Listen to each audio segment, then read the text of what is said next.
Bienvenue, madame, mademoiselle, monsieur, au Vidéorandia du samedi soir. Comme à l'habitude, nous sommes au Mont-Saint-Hilaire, sur la rive sud de Montréal, au Québec, Canada, qu'on voit à l'horizon. Juste en bas, le Collège international de McMasterville. On voit au loin le mont Rougemont. Nous étions samedi, le 20 novembre 2021, pour le Vidéorandia numéro 47. On voit la rivière Richelieu qui nous conduit au lac Champlain et après, on peut prendre le Hudson, la rivière Hudson qui nous conduit directement à New York. Conception, animation et montage Richard Glenn, les hôtellistes du Nouveau Monde, plusieurs invités des temps d'hier à aujourd'hui et pour les abonnés au club créé du mois de novembre, le triangle d'initiés. Ne manquez pas de lire le complément surprenant de Gilles Surprenant, c'est le premier commentaire épinglé en haut de tous les commentaires ici sous le Vidéorandia de YouTube. À la supervision technique, Emmanuel, Stéphane et Donald. À la régie, Spirale. Et on revient au Mont-Saint-Hilaire, qui abrite peut-être le lien avec une nouvelle terre sous de nouveaux cieux. Car nous devrons apprendre à quitter la maison.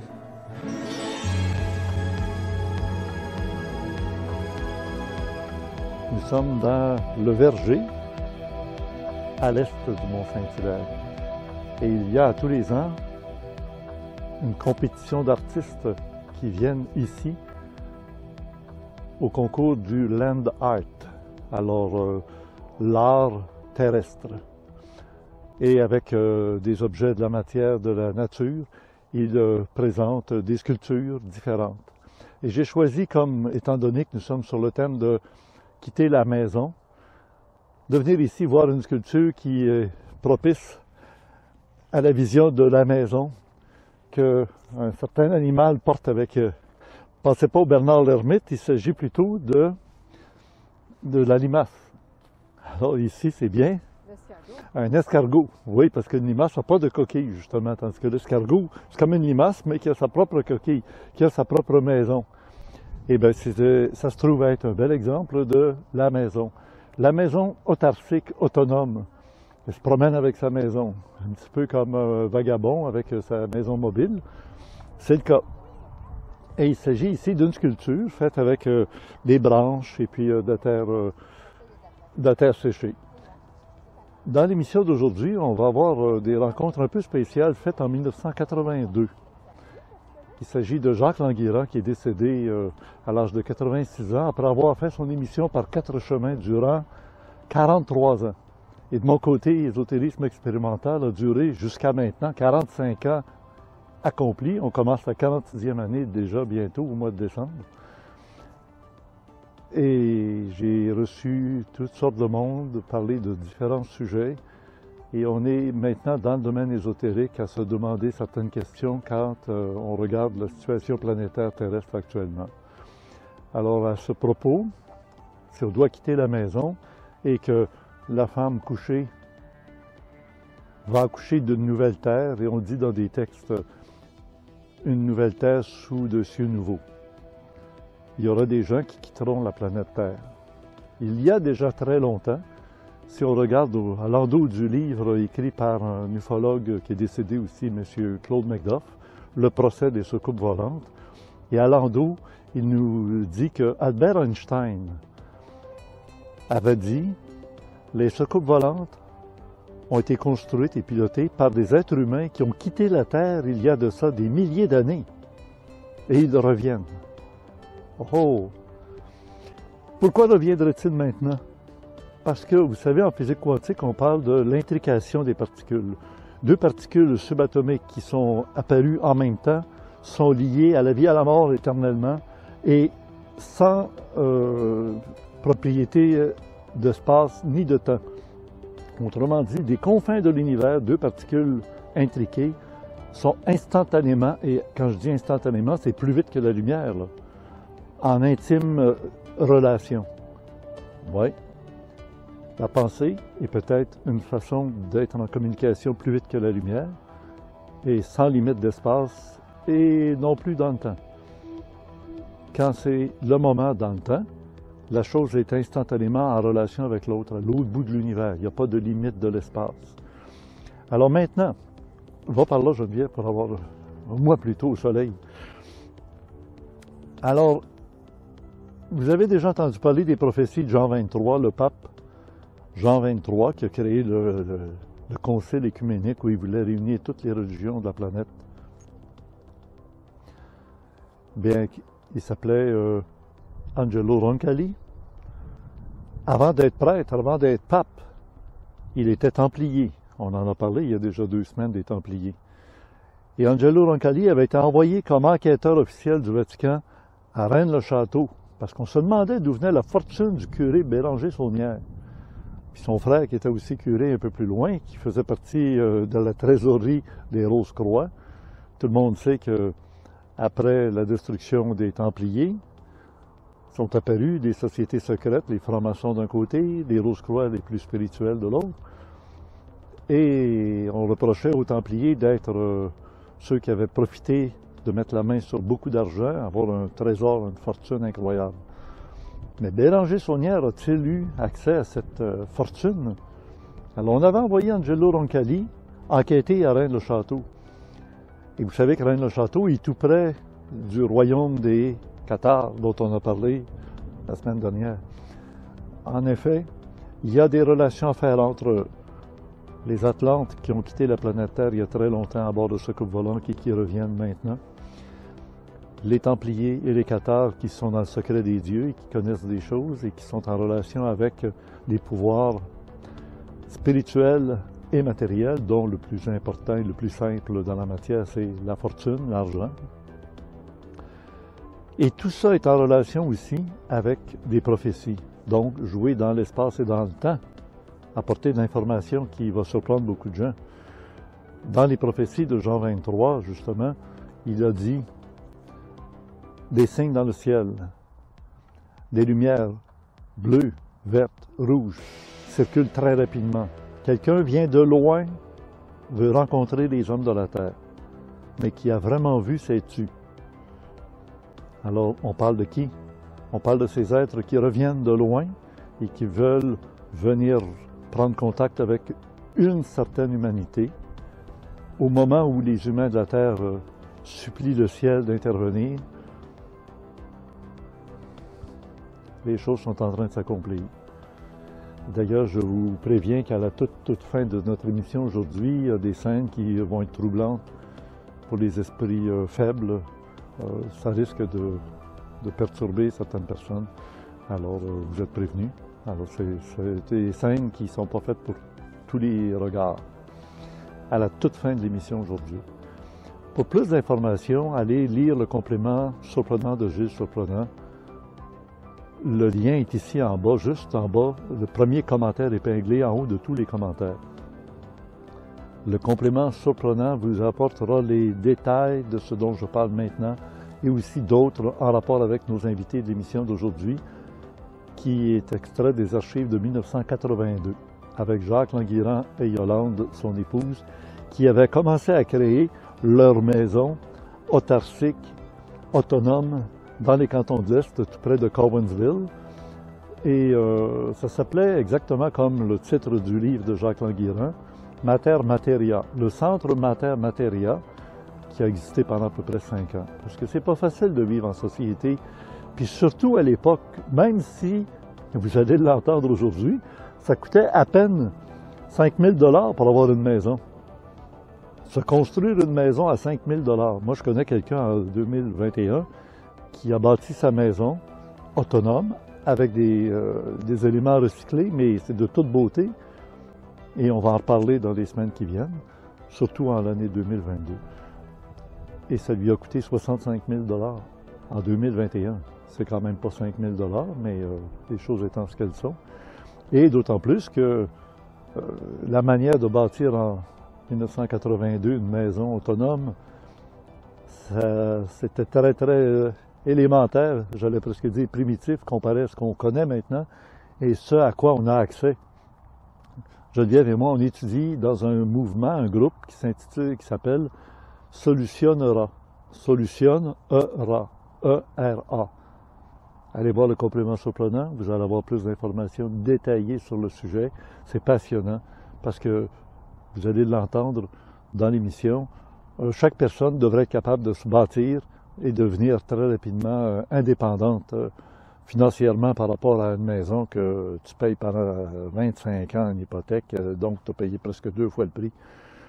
Et les Amish ont compris il y a longtemps. Eux autres, les Amish, c'est un groupe religieux qui est installé aux États-Unis à différents États.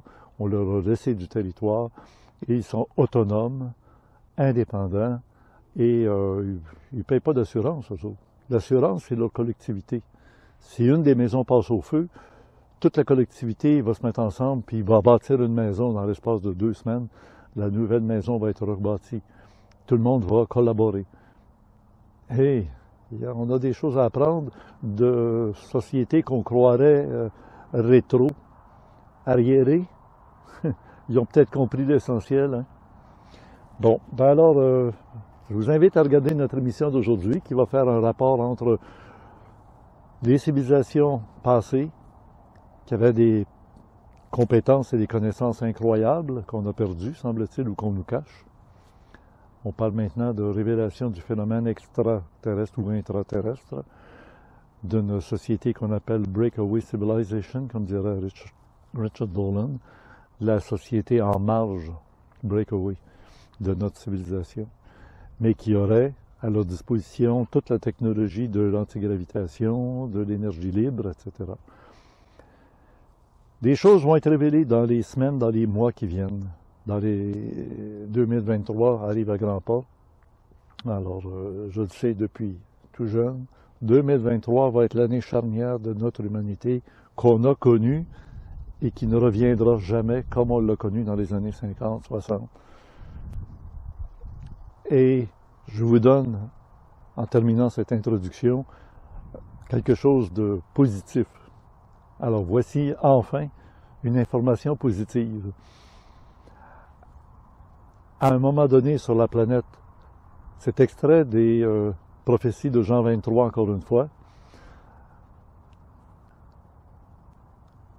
les mauvais, les méchants humains auront été démasqués grâce à l'alliance de ceux qui sont bons. Peu importe leur religion, leur origine et tout, ils vont faire une force pour détruire le plan d'asservissement de toute l'humanité. Et après un nettoyage de la planète, ils reviendront avec ceux qui auront été amenés avec eux. Pour être amené, il faut faire un peu comme Noé, se rendre disponible, de façon à ce que, oui, on soit amené, ou qu'on ait fabriqué notre arche, ou que, dans le cas présent, l'arche vienne nous prendre au passage et nous ramener par après.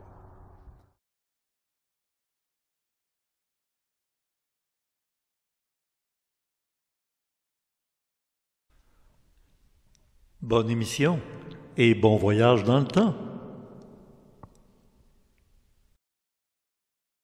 1982 et nous allons avoir le plaisir de retrouver Jacques Languirand, Placide Gabouri, Daniel Kemp et quelques autres.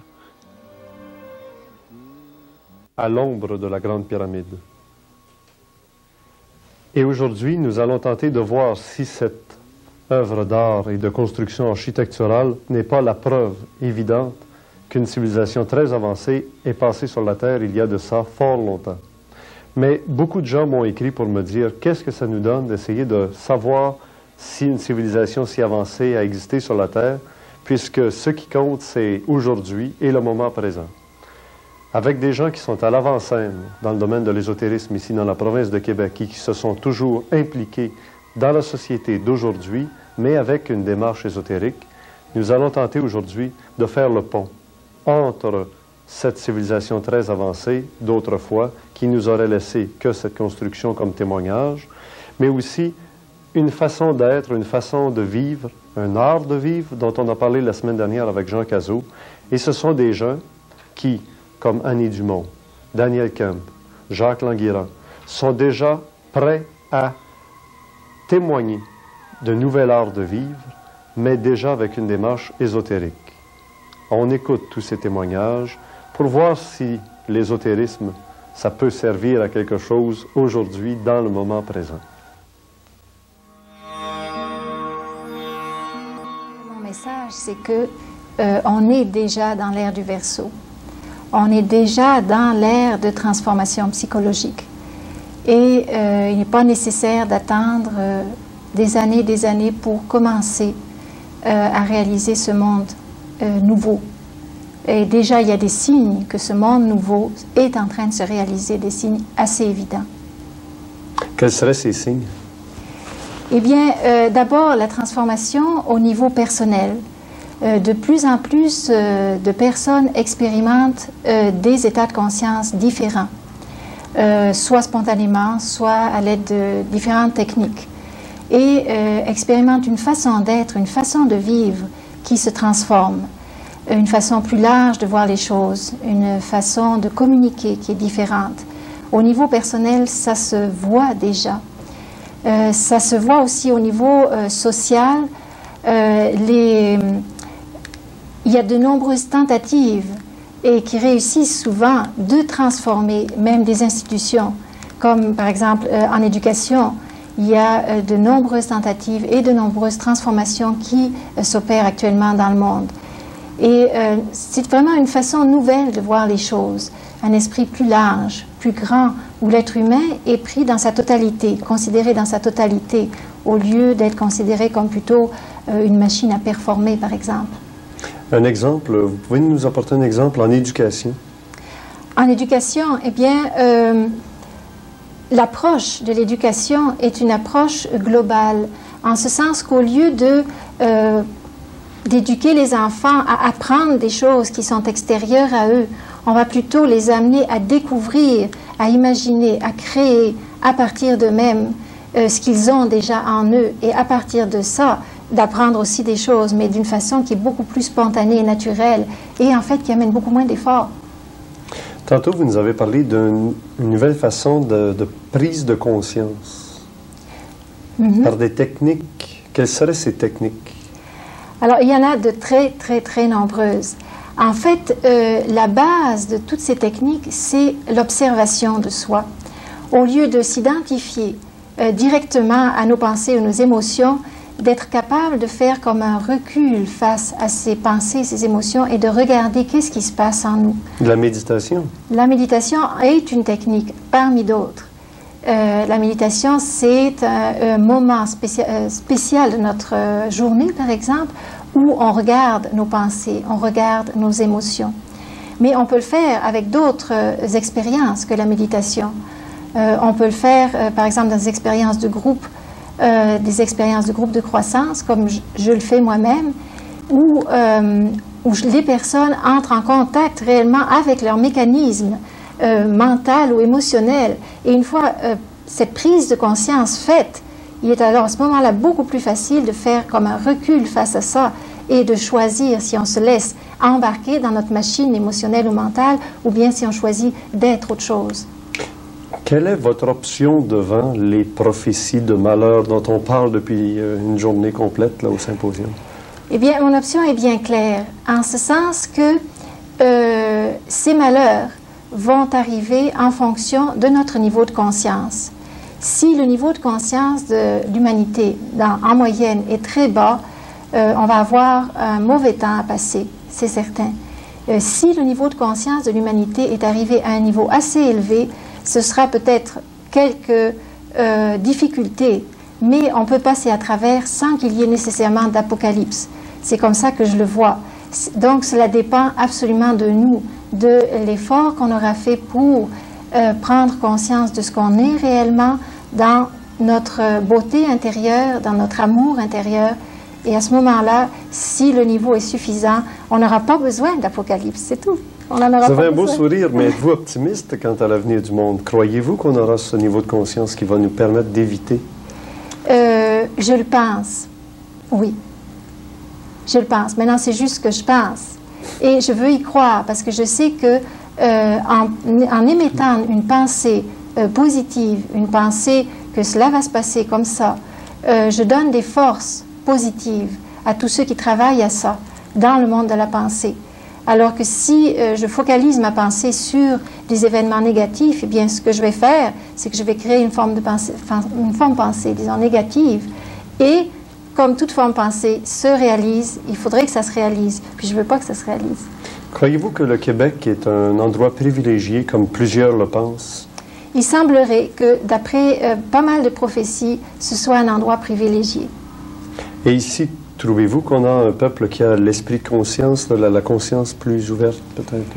Oui, j'ai trouvé vraiment dans le peuple, spécialement au Québec, une capacité d'émotion, qui est là, une capacité d'entrer en contact avec ses émotions, qui est assez rare.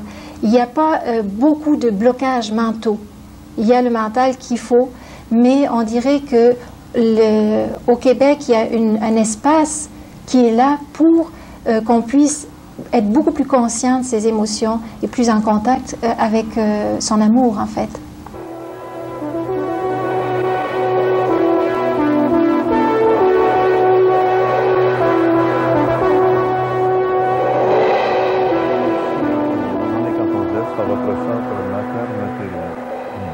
De quoi s'agit-il? Je suis très content d'y être d'abord, parce qu'on l'a beaucoup cherché, ce centre-là. Il s'agit d'une entreprise qui a deux aspects. Il s'agit premièrement d'un lieu, d'un terrain relativement vaste, qui fait un peu moins d'1,5 carré, qui est très bien orienté, face au sud. Et l'une de nos préoccupations, c'est justement la gestion, l'exploitation harmonieuse, intelligente de ce terrain-là. Ça suppose, par exemple, à l'étape actuelle, la construction de petites maisons, car nous croyons aux petites maisons, de type solaire, solaire passif. Je veux dire par opposition à solaire actif, sans technologie particulière. C'est-à-dire que le solaire passif, c'est simplement une question d'intelligence. On ouvre au sud, puis on ferme au nord, et puis on se protège contre les vents d'ouest, et c'est ce genre de préoccupation-là. C'est un peu plus compliqué que ça, mais on a des experts ici qui s'occupent de ça, dont François Tanguay, par exemple. Le solaire actif, ce serait quoi? Le solaire actif, ça serait l'utilisation plutôt d'une technologie comme des capteurs solaires, des transducteurs d'eau chaude en électricité, etc., etc. Et c'est toute une technologie qui évolue rapidement, du reste, alors qu'en fait, la technologie, l'absence de technologie, si je peux dire, mais simplement les principes de base peuvent suffire à diminuer considérablement les coûts d'entretien d'une maison qui est simplement bien orientée au sud, ouverte au sud avec comme un solarium, si vous voulez, plutôt fermée au nord et qui a certaines préoccupations également quant à la façon de se chauffer aussi et de se faire des réserves, de chaleur pour la nuit, etc. Cette technique l'utilisation de l'énergie solaire passif, est-ce que c'est suffisant pour les hivers rigoureux qu'on a ici au Québec? Passif, non, pas nécessairement, non. Ça suppose toujours un chauffage d'appoint. Ici, le chauffage dans nos maisons est un chauffage au bois. On retourne au bois. Ça n'empêche pas quelqu'un, par exemple, de vouloir ajouter un troisième système, qui est celui de mettre un peu d'électricité ou autre chose, mais on ne le recommande pas. Cette partie-là du terrain veut servir un petit peu, si vous me permettez la prétention, on l'a au fond, c'est bien l'admettre, un peu de modèle, en ce sens que là, par exemple, nous avons 3 types de maisons. La troisième n'est pas commencée, mais je peux vous dire qu'elle va être très différente des 2 autres. 3 types de maisons qui, en fait, démontrent que l'autoconstruction est une solution, puisqu'aucune de ces maisons-là n'a coûté plus de 5 000 $. Et quand on parle d'une maison, dont 2 font 24 par 20, l'une fait 16 par 20, qui coûte moins de 5 000 $, on voit que ça peut être une contribution, si vous voulez, à ce qu'on appelle la pensée alternative. Car ça fait partie des 2 courants, si vous voulez, qui dominent les 2 aspects de la démarche qu'on entretient ici. La recherche de nouveaux modèles de vie, ça c'est l'alternative pour moi, et en même temps, évidemment, la diffusion de la pensée traditionnelle. Mais vous voyez, Richard, pour moi, c'est pas séparé. D'accord. C'est pas séparé, parce qu'il est important de vivre en harmonie dans la nature et avec la nature, si on veut vivre en harmonie dans le cosmos et avec le cosmos. Et alors, cet effort, pour nous, si vous voulez, la spiritualité, nous demeurons des ésotéristes, d'abord et avant tout, et nous sommes des ésotéristes incarnés. Et il y a pour des ésotéristes, pour des gens qui sont conscients de participer de l'énergie cosmique, une façon particulière d'être, de se comporter face à la nature et dans la nature, face à eux-mêmes et face aux autres, etc., qu'on essaie de réfléchir et de refléter à l'intérieur de ce centre-là. C'est ça, c'est tout un programme qui est très conséquent avec ce qu'on connaît de Jacques Languéran. Vous êtes passé de la vulgarisation des données ésotériques à la mise en pratique, finalement. À une mise en pratique. Il faut que ce soit vécu. Alors, dans le centre, il n'y a pas donc seulement l'aspect écologique, qui n'est pas une illustration, qui est un aspect. C'est un peu comme un alchimiste. Vous savez, vous avez rencontré Alexandre Lachance, qui vous a raconté qu'il travaille sur son œuvre. Mais en même temps qu'il travaille sur son œuvre, il travaille sur lui-même.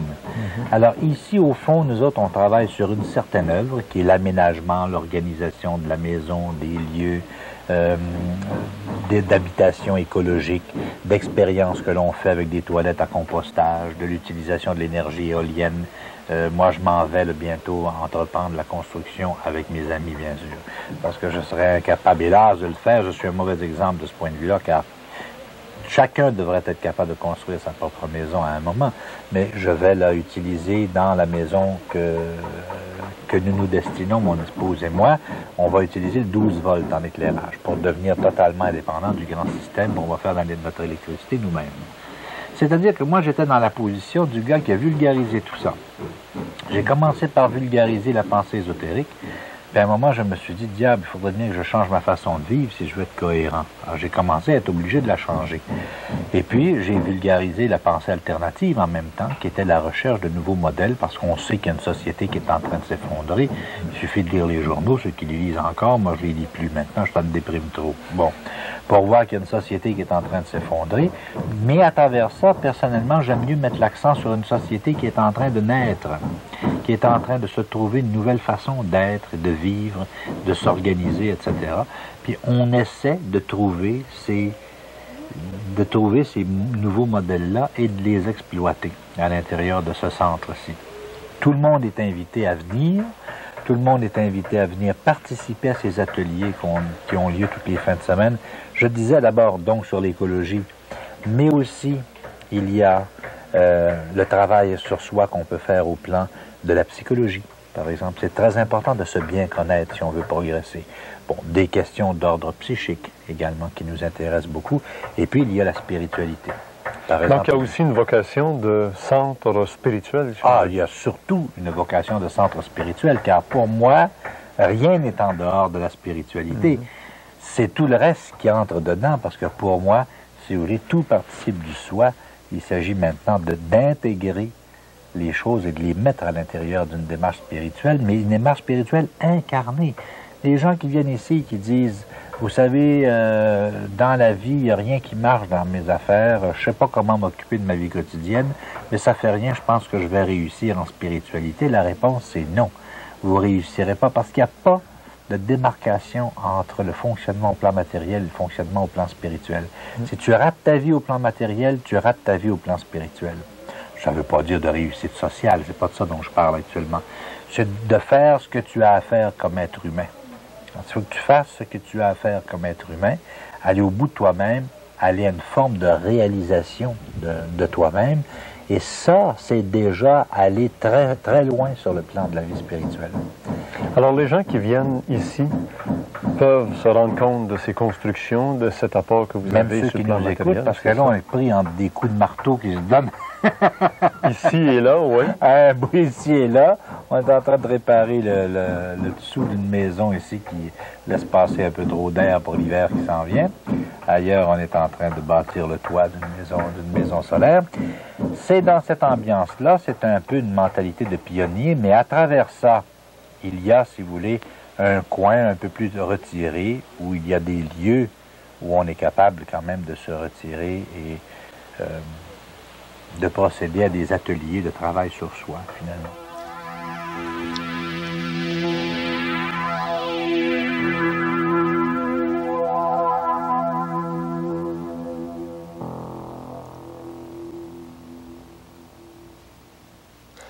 Ces personnes qui ont quitté notre système très volontairement et en harmonie avec la nature nous rappellent peut-être le paradis terrestre où l'être humain était en harmonie avec son environnement. Ici, c'est Sangeti, avec sa maison dont toute une façade est tournée vers le soleil, du sud, qui compte vivre en dehors du système établi, en dehors évidemment des contraintes et des avantages d'une société empilée les uns sur les autres dans les villes. Sûrement que bien des gens qui ont maintenant perdu leur emploi ou sur le point de le perdre, ou alors avec la crise économique actuelle, remettent en question leur option sociale, économique. Maintenant, c'est une femme ici, Loulou, qui construit elle-même sa maison, seulement aidée à l'occasion par des amis.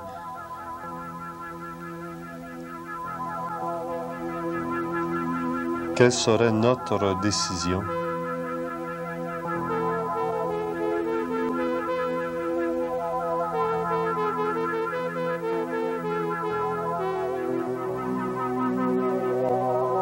J'ai rien quitté. J'ai pas quitté la civilisation. Tu te penses que je m'en viens ici dans le bois? Non, c'est pas... La civilisation est dans le bois aussi. Si tu veux, je quitte peut-être une civilisation urbanisme de ville pour m'en venir vivre plus près de la nature parce que la civilisation est ici aussi, les arbres, la nature, les animaux. Qu'est-ce que tu fais pour gagner ta vie? Ce que je fais pour gagner ma vie, présentement, je bâtis, puis en septembre, si tu veux, je vais m'occuper de l'intendance au centre. C'est moi qui va s'occuper de la réception, de l'accueil, de recevoir les gens. On a tendance à prendre comme modèle les gens qui réussissent à s'autosuffire écologiquement, répondent à des lois naturelles. Oui. Mais est-ce qu'effectivement, c'est des modèles qu'on peut suivre si, justement, tu me dis comme... Ton travail, ça va être de voir à l'intendance d'un centre comme ici, mais c'est pas tout le monde qui peut rester comme ça dans le bois.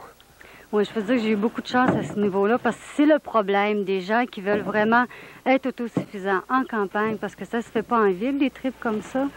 Puis c'est ça le problème, mais il faut que je vive quand même. Il y a un certain minimum d'argent qu'il faut que j'aille chercher, parce que tu peux pas faire juste du troc puis des échanges, parce que quand tu vas au garage, ton char est brisé, ben tu peux pas payer en carottes puis en tomates. Faut que tu payes en argent. Donc, il faut que tu ailles en chercher une partie, si tu veux. Tu as un compte d'électricité ici à payer, de toute façon? Non, pas dans mon cas, parce que moi, je vais être les lampes à l'huile, poêle au gaz, poêle au bois, puis sur le 12 volts, sur des batteries de char, qu'on appelle. Donc, si tu veux, je suis pas dépendante directement de l'hydro, du poteau qui est en haut, parce que je peux m'arranger autrement par d'autres, des énergies alternatives qu'on appelle comme l'éolienne, le soleil, c'est avec des photopiles. Fait que... Parce que ta batterie de char, même encore là, il va falloir la recharger à un moment donné en servant de l'électricité courante. Mais je me sens moins dépendante parce que, ben, évidemment, une batterie de char, ça te demande moins d'électricité. Donc, tu vis avec moins d'électricité dans ta maison, ce qui veut dire que laveuse, sécheuse, couteau électrique, brosse à dents électrique, c'est bonne valeur, mais tu fais une concession, tu dis, ben, ça va pas avec mon trip. L'eau, tu la prends où ici? Ici, il y a un puits de la grande maison qui, on va descendre les tuyaux. Je sais parce qu'on l'a à gravité ici. Donc, pour les 3 maisons qui se construisent présentement, c'est l'eau à gravité du puits qui est à 350, je pense, de profondeur, 350 pieds. Avez-vous l'impression que c'est la règle à suivre à notre époque de pollution, de surpopulation des grands centres et tout ça? La règle à suivre à quel niveau? Tu veux dire tous les gens qui désertent les villes pour s'en venir en campagne? Mais moi, je dirais qu'il y en a qui sont faits pour la campagne, puis d'autres qui sont faits pour rester en ville. Mais il y a beaucoup de choses à faire en... Non, c'est que c'est peut-être pas la solution pour tout le monde de s'en venir en campagne, parce que là, c'est les campagnes qui vont être surpeuplées. Puis on va répéter la même chose. C'est pas ça, en fin de compte. C'est que les gens de la ville ont du chemin à faire aussi, puis ils peuvent, au niveau de la ville, faire des transformations au niveau écologique. Comme on parle de l'expérience des petits jardins, ça se fait en ville aussi. Dans les quartiers italiens, tu les vois, les petits jardins dans leur parterre, au lieu d'avoir des fleurs, des Saint-Joseph qui se mangent pas, eux autres, ils ont des tomates. T'sais. Puis au niveau solaire aussi, tu peux le faire. Au niveau récupération, tu peux le faire aussi. Ça se fait bien en ville aussi. C'est juste qu'il faut que tu y penses, puis il faut que des gens y pensent, puis ça se fait toujours sur une petite échelle. Parce que...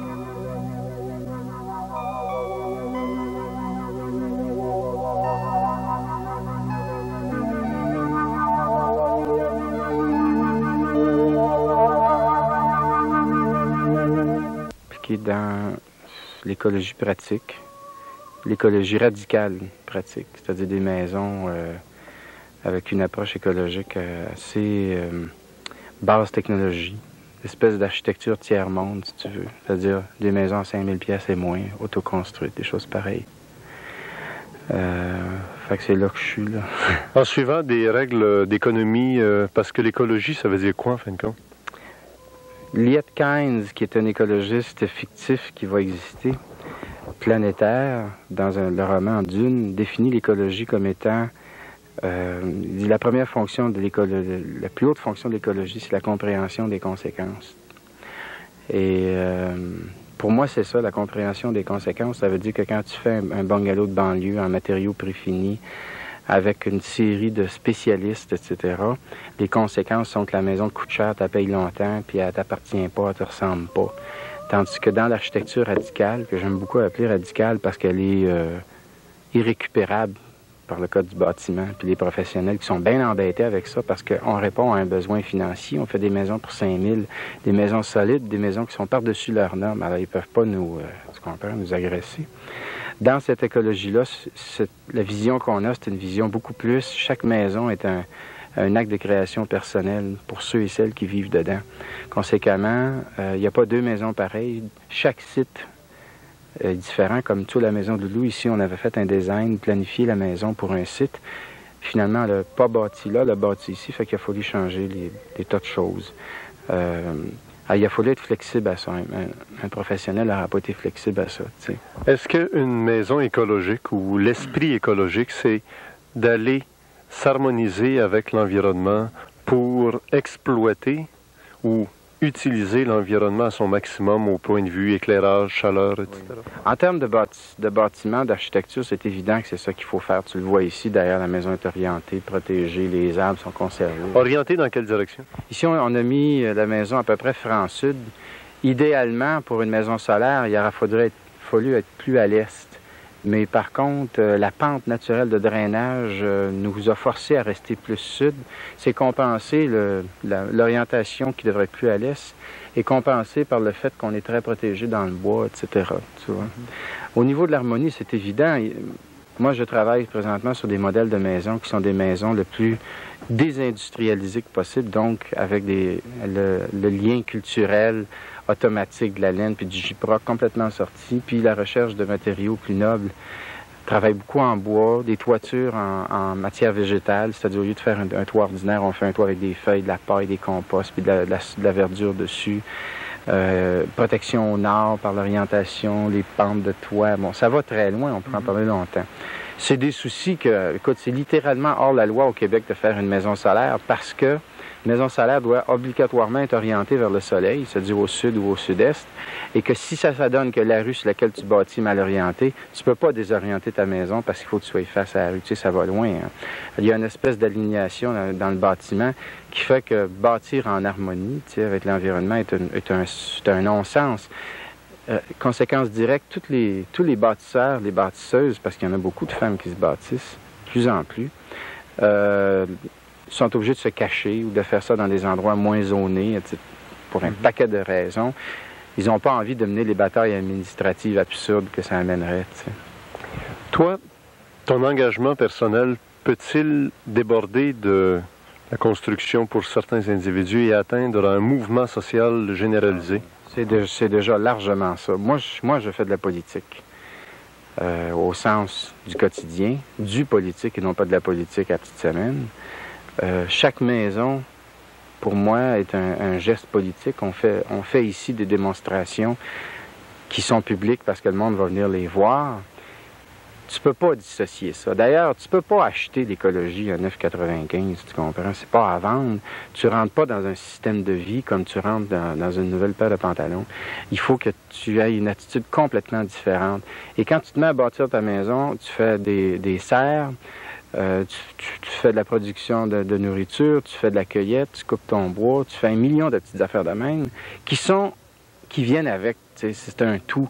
Tu peux pas juste acheter une maison dite écologique puis continuer à vivre ton train de vie de consommateur. T'sais. Et c'est évident que c'est de la politique. C'est de la politique au premier degré.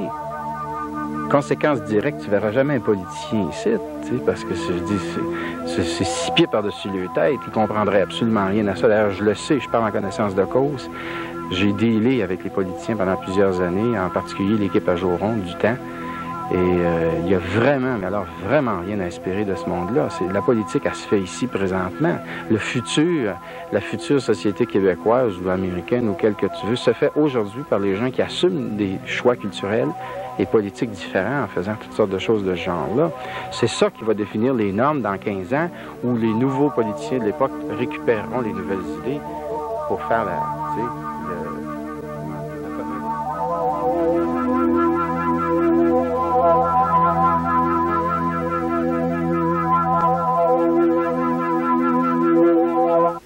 Je pense que chacun doit travailler d'abord sur soi. C'est la chose la plus importante. Est-ce que ce n'est pas une forme d'utopie, par contre, de mettre ses économies dans un centre écologique, en plein bois, comme ça? Je pense que c'est l'avenir. Je pense qu'on est probablement d'avant-garde, mais j'ai d'instinct l'impression que j'ai fait la bonne chose. Ah! C'est tout ce que je peux vous dire. Vous avez compris qu'au fond, Mme Languérand, elle a toujours été avec moi, en fait. Mais on ne peut pas signer des livres, Jacques et Yolande Languérand, quand en fait c'est moi l'écrivain, mais non. Mais le cheminement, on l'a fait ensemble. Et pour la première fois, on l'affiche comme tel. C'est très intéressant ce que tu as raconté. Je te trouve même très doué pour expliquer ça. Est-ce que c'est pas en refus de la société actuelle? Non, je pense pas que ce soit un refus, parce qu'un refus, c'est négatif. C'est un choix, plutôt, que j'ai fait. Pour une autre société? Pour vivre d'une façon différente. Est-ce que ce serait parce que la société actuelle vous fait peur d'une certaine façon? J'entends par là, moi, l'économie qui s'en va, la pollution, peut-être que même demain, les magasins ne seront pas remplis de marchandises. Alors, en se mettant en marge de cette société qui s'en va en décadence et qui s'en va peut-être dans un chaos, vous allez être protégé. Est-ce que vous avez pensé ce côté-là aussi? Non, je suis au courant de tout ça. Je suis très bien renseignée, mais je pense que je le vis plutôt instinctivement.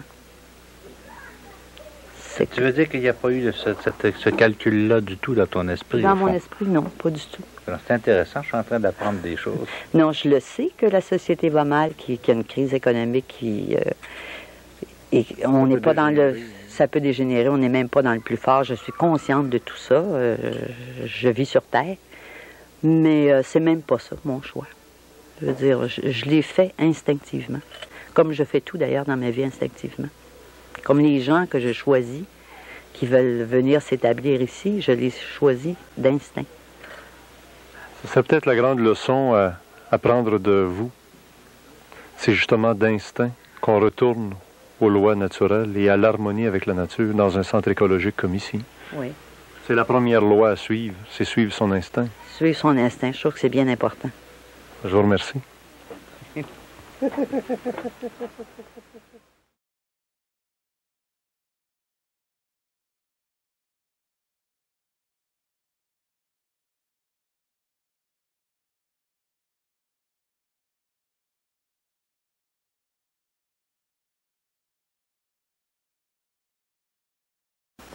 C'est la clé. Madame Languérand vient de nous donner la clé, justement, l'instinct. Et si nous sommes l'évolution de l'animal jusqu'à l'être humain d'aujourd'hui, on sait que l'animal agit par instinct.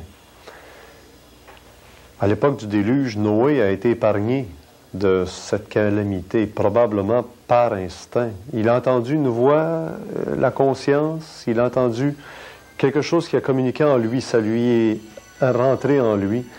Et il a répondu instinctivement, si l'on veut, d'une certaine forme de volonté qui n'est pas rationalisée. Parce que d'ailleurs, construire une arche en haut d'une montagne ou sur un flanc de montagne ou loin de toute façon de l'océan, c'était quelque chose de complètement irrationnel. Puis vous savez, dans l'époque de l'Atlantide, on l'a déjà dit, les gens vivaient beaucoup plus sur le côté astral, le côté non pas le rationnel, mais le côté astral, pas le mental. Parce que le mental, c'est celui qui va nous faire tout le temps rationaliser les choses, revérifier, intellectualiser les données. C'est encore notre problème actuellement, c'est de toujours remettre en question quelque chose qui nous semble pas naturel, qui nous semble même pas propice à notre évolution, aussi bien physique, matérielle que spirituelle. Ce fameux mental, on ne l'a pas encore dompté. On est encore pris un peu par le mental. Puis pourtant, vous savez, il y a des gens qui nous disent il faut dominer son instinct. Et puis là, on est en train de dire il faut peut-être être capable d'écouter et avoir de sa conscience qui passe par une forme de préhension par l'instinct.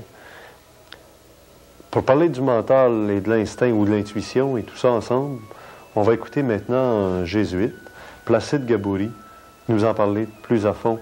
Et tout ça, ça vient d'une époque où l'être humain est passé par une civilisation très élaborée, l'époque de l'Atlantide, dont finalement la pyramide ne serait qu'un faible reflet de ce qu'on avait vécu à l'époque où nous étions en harmonie avec notre nature instinctive aussi bien qu'intellectuelle.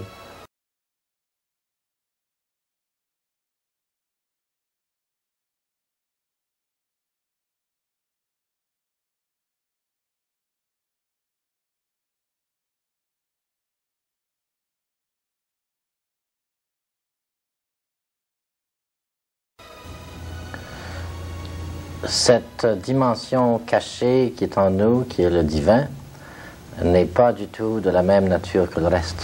Elle n'est pas connaissable par le moyen du mental, par le corps émotif et par le corps physique. Aucun de ces corps-là ne peut connaître le divin. Le divin est, comme on dit, transcendant, c'est-à-dire au-delà de tout ça. Mais il est au-delà, non pas dans le sens qu'il est en dehors, mais qu'il est à la source des trois autres corps. C'est lui, n'est-ce pas, qui leur fournit la vie, la vitalité, l'énergie, l'être. Mais il est silencieux, il est derrière, il est le témoin. Il est toujours en état de paix, de silence, de compassion. Il n'y a absolument aucun ennemi. Il n'est contre rien. Il est là, n'est-ce pas, pour libérer et réaliser l'être humain qui se confine souvent dans la peur et dans la raison et dans un petit monde très fermé. Il est là, mais il n'est pas là actif, il n'est pas plein, n'est-ce pas, que si on s'ouvre à lui, que si on le laisse agir, que si on le laisse envahir notre être. Et c'est ça qui est difficile de faire, c'est que les gens, n'est-ce pas, veulent tout régler par la raison et par leur sens, alors qu'il y a un vrai directeur, un vrai meneur, un vrai guide, n'est-ce pas, qui est derrière tout ça et qui lui sait tout et qui peut tout. Et il s'agit simplement de l'écouter et de le laisser agir. C'est ça qu'il s'agit. Et c'est ça l'état de paix, en fait. Quand on sait, n'est-ce pas, qu'on est guidé et qu'on est aimé par quelque chose qui est infini et qui a tous les pouvoirs et qui n'est jamais contre nous, comment peut-on être dans un état de peur ou d'angoisse? C'est impossible. Vous nous révélez finalement une nature de Dieu qui est en soi, mais est-ce qu'on ne peut pas offenser cette nature, nuire à cette nature qui est en soi? Non, c'est au-delà de tout ça, parce que quand on fait du mal, on se fait du tort à soi-même et aux autres. On ne fait jamais du tort à cette source en nous qui est inentamable. C'est comme un diamant. D'ailleurs, c'est comparé souvent à un diamant ou une perle précieuse. C'est-à-dire quelque chose qui est pur et parfait. Et Eckhart en parle comme ça aussi. Quelque chose qui est vierge, un point vierge, comme il dit. Un point vierge, c'est-à-dire quelque chose qui en nous est inentamable, que tu ne peux jamais attaquer, que tu ne peux jamais déchirer, blesser. Parce que c'est justement un amour, n'est-ce pas, qui n'attend pas de retour, qui est inconditionnel, qui est pur et parfait. Mais alors, si on ne peut pas l'altérer dans nos actes, pourquoi vivre bien, vivre bon? Bien, c'est pour nous-mêmes qu'on fait ça. En d'autres mots, c'est pour être en état de paix et de joie et de bonheur qu'on agit comme il faut. On fait le bien, n'est-ce pas, non pour avoir une récompense, mais parce que faire le bien, c'est sa récompense. C'est se sentir bien que d'agir comme il faut. C'est un peu comme trop manger, n'est-ce pas? Ça nous donne un mal de ventre. Bien, manger bien comme il faut et autant qu'il faut et pas plus, ça nous rend bien, ça. On n'est pas obligé de courir après, ça vient tout seul. Là, le fait de poser des actes qui sont bons et vrais et justes est sa propre récompense. Et le divin, n'est-ce pas, n'est pas entamé ni touché ni par le mal qu'on pourrait nous faire ou le bien qu'on pourrait faire. Lui est au-delà de ça. Il est toujours présent, il est toujours là. Il est toujours à l'œuvre, il est toujours attentif, il est toujours positif. Il n'est pas fluctuant, il n'est pas changeant comme nous. Il n'y a pas de dualité. Il n'y a aucune dualité. Il n'y a pas de dualité, bon elle est en Dieu. nous. Mais le bon Dieu, on l'appelle le bon Dieu uniquement parce que c'est un terme populaire. Ça veut dire c'est un Dieu qui est totalement en bonté. Tout ça, c'est vrai. Il est totalement en bonté. Mais ce qu'il ne faut pas oublier, c'est qu'il n'y a pas non plus d'être qui lui soit opposé comme un méchant, un être méchant. Le méchant, si on veut en parler du méchant, ça existe. Le mal, c'est notre ego, c'est notre refus, n'est-ce pas, de nous soumettre et de croire qu'on peut tout faire soi-même, de régler nos propres problèmes. Et ça crée immédiatement de l'angoisse parce qu'on sait qu'on ne peut pas le faire. On sent, n'est-ce pas, qu'il y a une clé qui nous manque. Et ça crée des états de peur et de conflit. Et il n'y a pas de fin à ça, qu'est-ce que tu veux, parce que la clé n'est pas à ce niveau-là. Bien, justement, la clé, comment elle est, la clé pour entrer en contact ou en communication avec cette partie de soi? Je pense que la clé est tout d'abord dans un silence intérieur, c'est-à-dire non pas aller dans une chambre silencieuse, tout d'abord ça peut aider, mais c'est pas le silence physique dont je parle, c'est pas un silence extérieur, c'est le silence de la réceptivité et de l'accueil. En d'autres mots, il s'agit de se faire réceptif vis-à-vis du divin et apprendre des leçons de lui et être à l'état d'écoute. Et c'est comme ça que ça commence. Et peu à peu, on apprend à être conduit par lui. C'est-à-dire qu'on s'aperçoit que tous les actes qu'on pose sont inspirés par quelque chose en nous qui est très sage et très vrai. Et on ne se trompe pas, on dirait. On ne fait plus d'actes mauvais. Parce que justement, c'est pas nous qui sommes le guide. C'est un peu la notion orientale de faire le vide, de ne pas penser, etc. C'est ça. La pensée ou le mental, ce que j'appelle le mental, parce qu'en français, on n'a pas de mind. Le mot mind n'est pas traduisible. Mais le mental, c'est la source de tout mal en nous. Parce qu'il passe son temps à diviser tout, à analyser tout, il ne sait jamais faire. C'est ce qu'on pourrait appeler la chute de l'homme, en fait. La chute de l'homme, c'est le triomphe du mental. C'est la suprématie du mental en nous, qui veut tout régler, et qui analyse tout, qui domine tout. Il ne veut pas se soumettre. Il ne veut jamais se soumettre. Et c'est ça l'erreur de l'homme. Et ce mental a conduit l'homme à construire des bombes atomiques et à nous préparer probablement. Il n'y a pas de fin à la division. Dès qu'elle est installée dans l'être, la division se propage parce que l'extérieur n'est que la manifestation de l'intérieur, c'est la prolifération de tout ça. Vous voyez, on crée des États divisés entre les nations parce que nous-mêmes nous sommes divisés. C'est nous qui sommes divisés. C'est pas les Juifs ou les Arabes qui sont divisés et nous ne sommes pas divisés. C'est nous qui sommes tous divisés.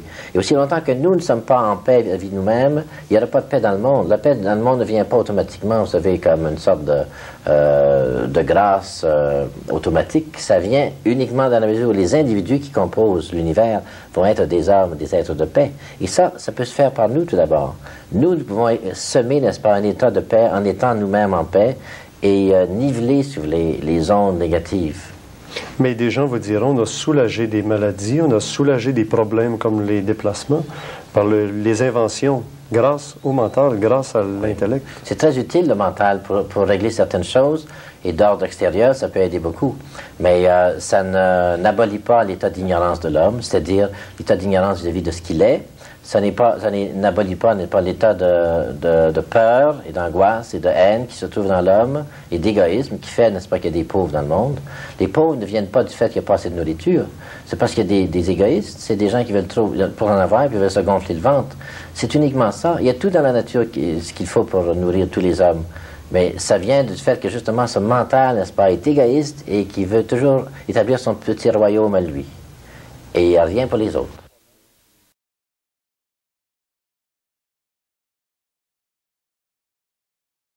Te connais-toi toi-même et les dieux entreront en communication avec toi.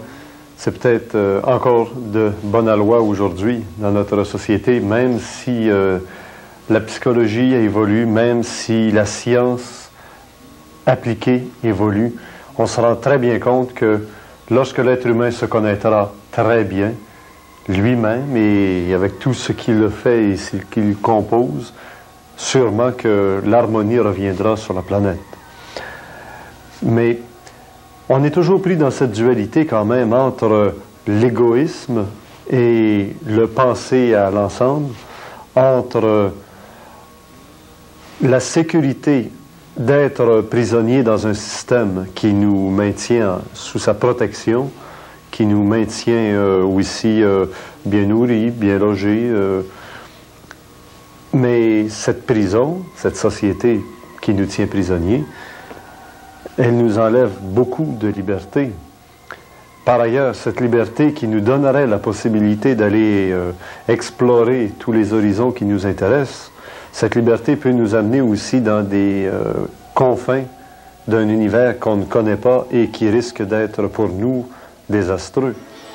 Alors, vous voyez encore une dualité, un conflit entre la liberté et la prison. Et dans les deux cas, il y a du bon et dans les deux cas, il y a aussi un risque. J'écoutais il y a peu de temps sur la TVFQ une entrevue que donnait Jean Rostand avant son décès. Et ce grand naturaliste a écrit son dernier livre qui s'intitulait « Le droit d'être naturaliste » parce qu'il s'est rendu compte que le système nous amène, sous certains aspects, à des attitudes qui nuisent même à l'évolution du système. Regardez juste un très court extrait de cet entretien qu'il donnait sur la télévision française. C'était peut-être un peu fort, mais quand même, quand je l'ai écrit, il répondait à quelque chose. C'est-à-dire que beaucoup de jeunes naturalistes qui auraient voulu faire de la biologie et surtout de l'histoire naturelle en sont empêchés. Ils en étaient empêchés, en tout cas, quand j'ai fait ce livre, et je crois qu'ils le sont encore, car on leur demande trop de mathématiques. Pas? Il y a je connais beaucoup de jeunes gens qui ont été empêchés de suivre des carrières d'histoire naturelle par insuffisance de mathématiques. C'est le droit d'être seulement naturaliste. Voilà. Je ne peux pas vous dire combien j'ai reçu de lettres de jeunes gens me disant « Nous avons la passion de la nature, notre vie, notre rêve serait de passer notre vie à observer les insectes, à étudier les plantes, oiseaux, et nous ne le pouvons pas parce que nous ne sommes pas très bons élèves, et en particulier en mathématiques. » Et un naturaliste, à mon avis, c'est ça que signifiait le droit d'être naturaliste. Un naturaliste peut ne pas être un lettré. Il peut ne pas pouvoir faire une bonne dissertation française. Il peut ne pas pouvoir résoudre un problème mathématique. C'est ça, justement. Et on vit actuellement une crise économique, on vit une crise sociale, on vit une crise dans l'éducation. On vit des crises. Parce que c'est justement le cri intérieur de cet instinct qui dit « on suffoque ». C'est sûr qu'une ville, si la ville était construite à la campagne, comme on disait, il n'y aurait plus de pollution, il n'y aurait plus d'embouteillage, oui, mais ça ne serait plus la campagne, ça serait la ville. Puis la ville, elle a du sens jusqu'à une certaine limite. Quand on arrive aux mégapolis de 5 millions d'habitants, 6 millions d'habitants, c'est plus vivable, c'est plus humain. Alors, sur le plan mental, sur le plan structurel de la société, c'est la même chose. On a établi des structures, on a construit des temples sacrés de certaines écoles. Puis un beau jour, il faut s'apercevoir que ces constructions nous étouffent.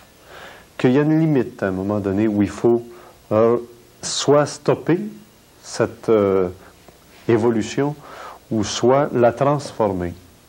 Et puis c'est peut-être le témoignage qu'on va maintenant entendre d'un Daniel Kemp, qui lui, on le dit, essentialiste. Mais l'essentiel, c'est à la fois les deux pieds sur la terre et à la fois être capable de voir au-dessus des nuages. Et lorsqu'on est assez grand, lorsqu'on est assez évolué, on a les deux pieds sur la terre et on a la tête au-dessus des nuages, là où le soleil brille toujours. Alors on écoute cet essentialiste, globaliste, Daniel Kemp. Le fondement du message, c'est de discerner ce qui est illusion et ce qui est réel. Parce que je crois que la base de toute évolution, de tout changement, c'est premièrement de travailler sur un chemin qui est réel, donc de discerner les illusions de la réalité. Et l'homme s'est construit un monde qui était complètement entouré d'illusions. Et à partir de ces illusions-là, il essaie d'évoluer. Il base son évolution, son jugement, sa vie, sa haine, son amour, sur des illusions, des choses qui n'existent pas. Alors, c'est ce que j'ai expliqué surtout, c'était d'essayer de leur faire comprendre qu'il fallait absolument, avant tout, quelle que soit l'Église, la secte, le groupe, avant tout, de discerner la réalité de l'illusion. Quand vous me dites qu'il n'existe pas, les gens basent beaucoup leur existence sur le matériel. Oui. Et ça existe, on le vérifie, on le touche. Oui. Maintenant, l'évolution n'est pas matérielle. Donc, la réalité ne peut pas être matérielle. L'illusion non plus. Est-ce que ça ne va pas de pair, l'évolution spirituelle et l'évolution matérielle? Bien, si ça l'irait de pair, on est assez évolué matériellement qu'on devrait l'être spirituellement. Alors, je ne pense pas que ça aille de pair. C'est un outil, c'est utile. Mais si je regarde une chaise, la chaise, elle est réelle, elle existe. Ça, d'accord, tant que je la regarde. Mais si la chaise, je trouve qu'elle n'est pas belle, ben là, je commence à déformer ma réalité. Ma réalité était que je déforme ma réalité. Je la compare à une autre chaise où j'aurais aimé que cette chaise, cette réalité, soit quelque chose d'autre. Mais c'est des choses qui n'existent pas. La chaise, elle est là comme elle est. Alors, toutes les fois que j'ai un désir, j'aurais voulu que, j'aurais aimé que, si j'aurais voulu, c'est que c'est pas. Et la réalité, c'est ce qui est. Donc, je suis encore dans une illusion. J'ai peur que mon patron m'engueule à cause que j'arrive en retard, mais présentement, mon patron ne m'engueule pas. Donc, ce n'est pas une réalité. J'ai peur que c'est une illusion. Au symposium, certains ont parlé de la peur. Mais la peur, c'est quoi? C'est une illusion. Parce que si quelqu'un veut me lancer une roche, tant que la roche ne me touche pas, elle ne me fait pas mal. Par contre, j'ai peur que la personne me la lance. Mais j'ai peur de quoi? Pas du gars qui me lance la roche, il ne me la lance pas encore. J'ai peur de la pensée qu'il me lance cette roche. Et j'ai peur de la pensée que cette roche peut me faire mal. Mais en réalité, le gars a encore la roche dans sa main et j'ai déjà peur. Quand la roche me touche, j'ai plus peur, ça fait mal. Mais un des qualificatifs de Dieu, c'est d'être omniscient, omniprésent, omnipotent. Ce n'est pas justement de pouvoir prévoir, de voir le moment présent qui est dans le futur et qui va arriver. Je crois que c'est possible de... La prévoyance. Oui, je crois que c'est possible de prévoir. Maintenant, si la personne n'est pas apte à se servir de ce qu'elle va prévoir, donc, si par exemple, moi je fais un rêve et je rêve que l'avion que je vais prendre va s'écraser, en fin de compte, je ne prends pas l'avion et l'avion s'écrase. C'était une réalité, dans mon rêve, c'était une réalité que j'ai vu ça. Par contre, si suite à ce rêve-là, qui peut être vrai ou pas vrai, ça n'a pas d'importance, suite à ce rêve-là, j'ai peur. Ou j'ai rêvé qu'en achetant tel billet, je gagnais à la loterie, j'ai hâte, j'ai un désir. Enfin, tout ce que je rajoute à cette réalité-là... Là, on a parlé des armements nucléaires qui étaient stockés, qui pourraient nous tomber sur la tête. C'est une illusion, pour la simple raison que s'ils nous tombent sur la tête, ça ne changera rien d'y avoir peur 15 ans d'avance. C'est une illusion, la peur. Présentement, c'est nous qui devons évoluer, puis les armements et tout ça, ça n'a aucune importance. Présentement, on est tous les deux ici, c'est une réalité. Mais tout ce qui se passe à l'extérieur, tout ce qui pourrait se passer, qui est un futur probable, ou tout ce qui s'est déjà passé, ne change rien au fait qu'on est ici. Non, mais là, maintenant qu'on se voit à la télévision, que des gens nous voient à la télévision, on n'est déjà plus ici. C'est-à-dire que toi et moi, on est ici, on reste ici. Ces personnes-là nous voient à la télévision. Pour eux, c'est une réalité, pas pour nous. Nous, on est ici. Nous, on n'est plus ici, au moment où les gens nous voient à la télévision. Ah, OK, d'accord, mais présentement, quand je parle, nous, on est ici. Au moment où je parle. Donc, qu'est-ce qui est la réalité, qu'est-ce qui est l'illusion et comment discerner la réalité de l'illusion? Bon. Pour l'individu, il ne faut pas que cette personne essaie de trouver la réalité pour la masse. La réalité, elle est individuelle à chacun. C'est la même réalité, c'est possible. Sauf que si on veut l'étendre à la masse, bien, sur le moment, par exemple, moi, je suis ici avec toi. Alors, de dire que 1 million de personnes vivent à peu près le même genre de vie que nous autres, c'est pas vrai. Parce qu'ici, il y a juste toi et moi. Donc, pour moi, ma réalité, je suis ici. Pour un autre, c'est ses affaires à lui. Mais je n'ai pas à m'en occuper. Qu'est-ce qui vous dit qu'on n'est pas, justement, témoin d'une action ou d'une pièce de théâtre qui se joue sur la terre et notre esprit, que d'autres appelleront notre âme, vient voir et joue un rôle le temps qu'on vit notre vie. Donc, on n'est même pas à vivre réellement, mais on est là à témoigner. Bon. Ça, c'est l'intellect d'une personne qui parle, qui essaie de juger, de placer, de tourner, d'adapter pour pouvoir comprendre ou pour pouvoir se sécuriser. Bon, l'intellect, c'est ce qui essaie de tout chambarder, de tout comprendre, de ressasser ce que la mémoire lui a donné. D'accord? Si on parle de réalité, je vais donc devoir définir un peu ce qu'est la pensée. Une personne qui n'a aucune mémoire ne peut pas penser. Alors, si je vous dis quelque chose, vous ne pouvez même pas rien y rajouter, vous l'avez déjà oublié. Alors, vous ne pouvez pas penser, vous ne pouvez pas parler, vous ne pouvez pas construire, rien à faire. Donc, il vous faut la mémoire pour pouvoir penser. Donc, votre pensée, elle est tributaire de votre mémoire. Votre mémoire est une condition sine qua non pour avoir une pensée. Mais la mémoire emmagasine des choses qui n'existent plus. Les choses sont passées. Donc, la mémoire emmagasine des choses qui sont mortes. Donc, la mémoire est morte. Ce que j'entends par mort, c'est que moi, je suis réel, je me sens présentement, je dis que je vis. Mais que j'ai vécu, ça, c'est mort. La mémoire, c'est une chose qui est morte, et votre pensée tire son existence de cette mémoire. Donc, votre pensée aussi est morte. D'accord? Si vous pensez, quel que soit, n'importe comment, de toute façon, vous déformez. Par contre, moi, je ne pense pas, je vis. Certaines fois, j'ai des problèmes que je veux résoudre. J'ai beau y réfléchir, j'ai jamais eu à m'adapter à ce problème-là. J'ai beau essayer d'y réfléchir, je trouve aucune solution. Tout d'un coup, j'arrête de penser, j'observe. Et là, pouf! Ah ben, c'est niaiseux. Bon, la solution, je l'ai. Ça, c'est ce que certains vont appeler être en contact avec son âme, ou laisser s'exprimer en nous l'intelligence active. Mais ce n'est pas la pensée. Alors, si tu réussis à laisser ton âme, enfin, s'exprimer à l'intérieur de toi, tu ne te demanderas pas si tu es ici, ou si tu es ailleurs, ou si tu pourrais être là, ou si... Non, tu ne te poseras pas de questions. Ça, c'est ta pensée qui se pose des questions parce qu'elle n'a pas la réponse. Et tant qu'elle va occuper l'emplacement de l'âme ne peut pas pénétrer. Alors, la réalité, comme je te dis, c'est élimine la pensée, élimine la mémoire, vis réellement. Le moment présent. Exact. Au millionième de milliardième de billionième de seconde. Merci, Daniel Kemp. Ça, c'est la façon de Daniel Kemp de nous dire ces choses qui rejoignent l'ésotérisme et qui rejoignent le vécu personnel de chacun. Lui arrive à ces conclusions-là par son expérience personnelle. Et d'ailleurs, dans l'ésotérisme, il est très important de sentir qu'on est sur un cheminement, chacun. Mais sur un cheminement où on n'est évidemment pas éclairé par le même rayon de soleil. Parce que si vous êtes sur le bord d'une plage, vous voyez et on voit tous le même soleil. Et on voit tous un reflet qui s'en vient vers soi dans l'eau.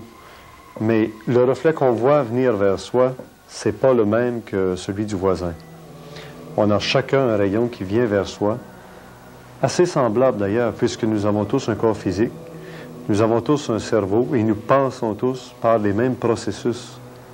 Ce qui veut donc dire que nous sommes tous un peu liés les uns aux autres, que de vouloir se dissocier complètement du cheminement humain, c'est quasi invraisemblable. C'est quasi impossible d'ailleurs, à moins qu'évidemment on se retrouve comme Noé, le seul épargné, le seul survivant, l'unique spécimen, qui ne suit pas la règle de tous. Puis on arrive maintenant dans une société où il y a suffisamment de raisons de se remettre en question et de remettre en question aussi le système. Nous sommes tous branchés par les mêmes fils d'électricité de l'Hydro-Québec, ici dans la province de Québec. Mais ça nous tient prisonniers du système, parce qu'il faut payer le compte d'électricité régulièrement. Et pour payer le compte d'électricité, il nous faut avoir de l'argent, et pour ça, il faut fonctionner dans le système pour avoir de l'argent, un salaire. Alors, vous voyez, le système s'auto-protège lui-même, au détriment, bien souvent, des gens qui en profitent. Puisque le système est-il fait pour protéger l'être humain, ou le système est d'abord fait pour se protéger lui-même? Et déjà dans l'ésotérisme et dans les connaissances ésotériques transmises depuis des centaines et des milliers d'années, qui remontent à une civilisation qui a laissé très peu de traces. Lorsqu'on est à l'ombre de la Grande Pyramide, on en voit à peine apparaître une facette de ce qu'était cette très grande civilisation. Dans les semaines à venir, on va aller encore plus loin. Parce que vous savez, c'est ça la raison de l'ésotérisme aujourd'hui qui reprend surface.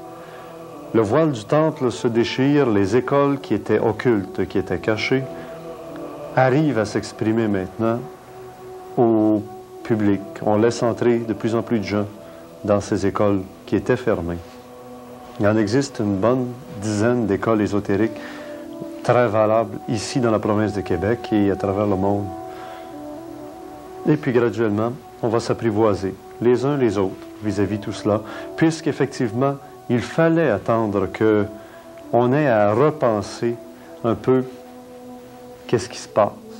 Lorsque le système, au début, répond à des besoins et que si on sort du système, on est vraiment mal pris, on ne se pose pas ces questions-là individuellement.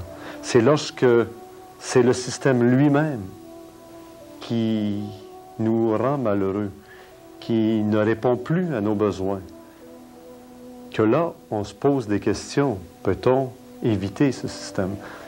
Alors maintenant, on va écouter Jacques Languirand. Il est sorti du système, en tout cas de façon expérimentale pour le moment, mais est-ce que c'est pas aussi par autoprotection? Je pense maintenant qu'il faut être conscient que la société technologique dans laquelle nous vivons est une société à grand risque. C'est-à-dire qu'en effet, qu'est-ce qui reste du passé? Quelques vagues pyramides, quelques vagues monuments. Il n'y a dans mon esprit, par exemple, aucun doute que les grands barrages du nord du Québec vont s'effondrer à un moment. J'ai aucun doute là-dessus. La question de savoir, c'est quand. Ça peut être très loin d'ici. Puis d'ici là, on peut avoir changé d'idée et puis on peut avoir décidé de diminuer la pression dans les bassins d'eau, etc. Vous comprenez ce que je veux dire? Mais pourquoi? Parce que la Terre bouge trop, la Terre est toujours en transformation. Si on pouvait regarder l'évolution de cette planète sur, mettons, 100 000 ans, par exemple, qu'on aurait filmé, si vous voulez, une image par année, mettons, bon, on verrait bouger la Terre, on verrait les continents se déplacer, on verrait des montagnes naître, on verrait des rivières apparaître, on verrait des océans s'élargir, etc. Comment peut-on, dans une société technologique, s'imaginer qu'on est capable de bâtir quelque chose qui soit durable face à une puissance aussi extraordinaire que celle de la matière en mouvement sur cette planète, comme sur toutes les planètes d'ailleurs?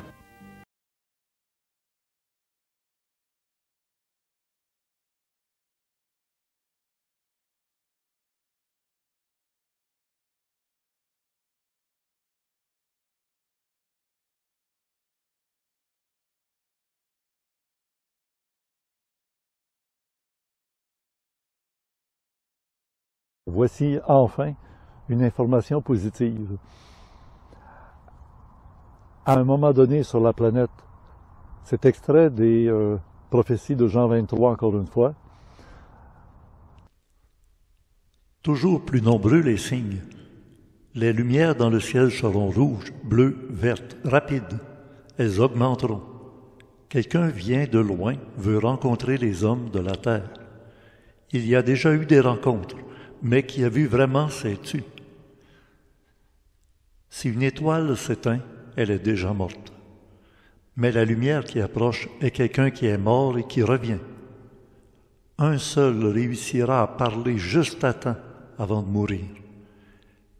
Il dira les noms de qui a tué. Il révélera leurs signes secrets. Et le monde entier se lèvera contre le jeu des puissants, la fraternité secrète des puissants, qui préparait l'esclavage de tous les peuples. Les rares chefs honnêtes sauront s'unir, les coupables seront renversés, s'affronteront croissants de lune, étoiles et croix, musulmans, juifs et chrétiens. Derrière eux les corbeaux de la faim, de la famine, de la peste. Où croyez-vous fuir maintenant que vous avez détruit les églises et tué le dernier père? Attendez le signe de Jean. L'agneau est prêt. Avant l'ultime lumière, les pasteurs auront reconnu le signe. Tous parleront la même langue.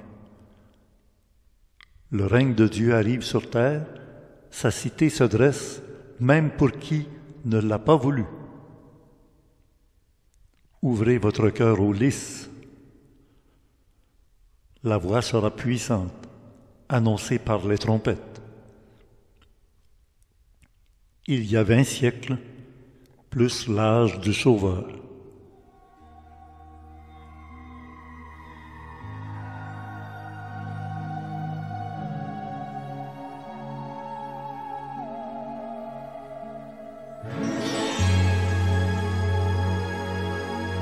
Ben voilà. Voici des scènes qui sont très troublantes. à regarder avec discernement.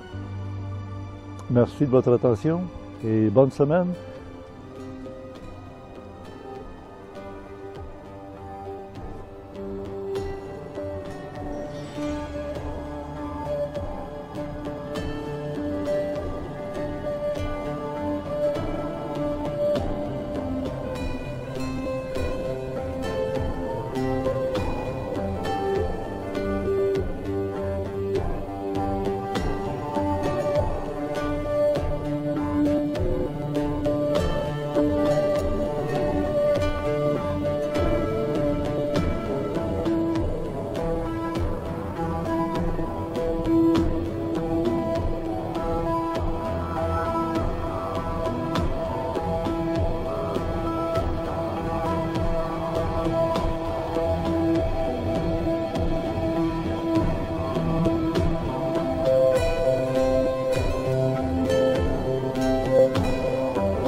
Ici, trêve d'explication.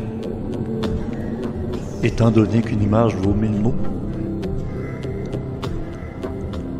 mes explications iront à mes abonnés dans le club créé quand le moment sera venu.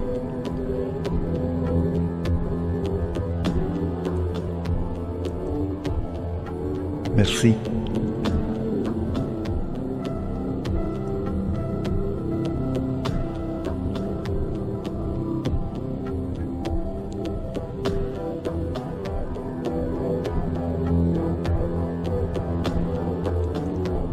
Soyez en paix.